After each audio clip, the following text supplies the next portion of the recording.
ముఖ్యమంత్రి రేవంత్ రెడ్డి గారికి ఈ నెల 6వ తేదీన జరగబోయే సన్మాన కార్యక్రమానికి పద్మశ్రీ మందకృష్ణ మాదిగ గారికి గాని ఎంఆర్పీఎస్ ఉద్యమానికి గాని ఎట్లాంటి సంబంధం లేదు.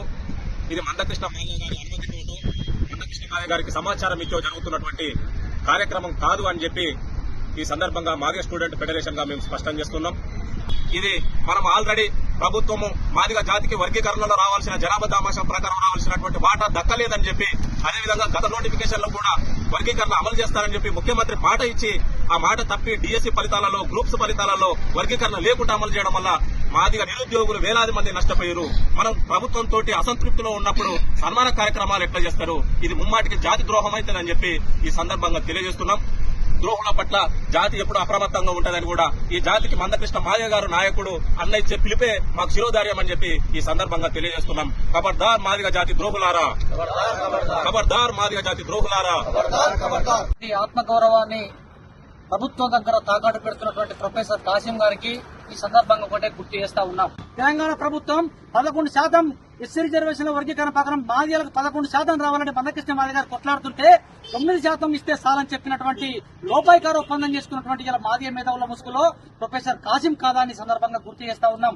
రేపు జరిగేటువంటి 6వ తారీఖు సభకు మాదిగ ఉద్యోగులకు మేము తెలియజేస్తా ఉన్నాం. మాదిగ విద్యార్థి సమాఖ్య తెలంగాణ రాష్ట్ర కమిటీ పక్షాన ఇది కేవలం కాంగ్రెస్ పార్టీలో వాళ్లకు కిరాయి గొంతులు మాట్లాడుతున్నటువంటి మాటలు, కొంతమంది స్వరానికి అమ్ముడు పోయినటువంటి వాళ్ళు మాట్లాడుతున్న మాటలు, గతంలో విప్లవ పాఠాలు సామాజిక పాఠాలు నేర్పుతామని చెప్పినటువంటి ప్రొఫెసర్ గారు ఇవాళ ముఖ్యమంత్రులను ఎట్లా పొగడాలనో, ఎట్లా భజన పరులుగా తయారు చేయాలనో, ఎట్లా పదవులు సంపాదించుకోవడం నేర్చుకున్నావు.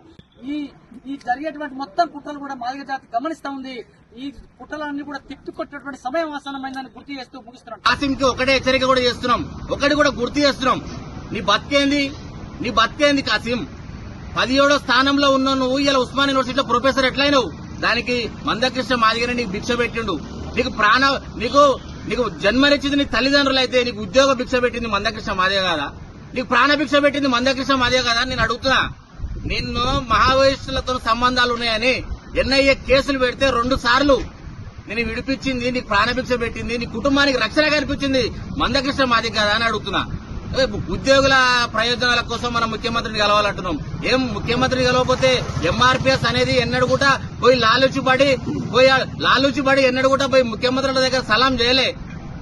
పరిగీసి యుద్దం చేసి ఉద్యోగుల పక్షాన కొట్లాడి ఎస్సీ రిజర్వేషన్ల వర్గీకరణ సాధించినాం. విద్యా రంగంలో కావచ్చు, ఉద్యోగ రంగంలో కావచ్చు, సంక్షేమ రంగాల్లో కావచ్చు, రాజకీయ రంగంలో కావచ్చు మన వాటా గురించి. ఎస్సీ ఎస్టీ ప్రమోషన్లలో రిజర్వేషన్, ఎస్సీ ఎస్టీ ఉద్యోగులు ఉంటే ప్రమోషన్లలో రిజర్వేషన్ కోసం కూడా మందకృష్ణ నాయకత్వంలో గత 25 సంవత్సరాల క్రితం పోరాడి సాధించలేదా?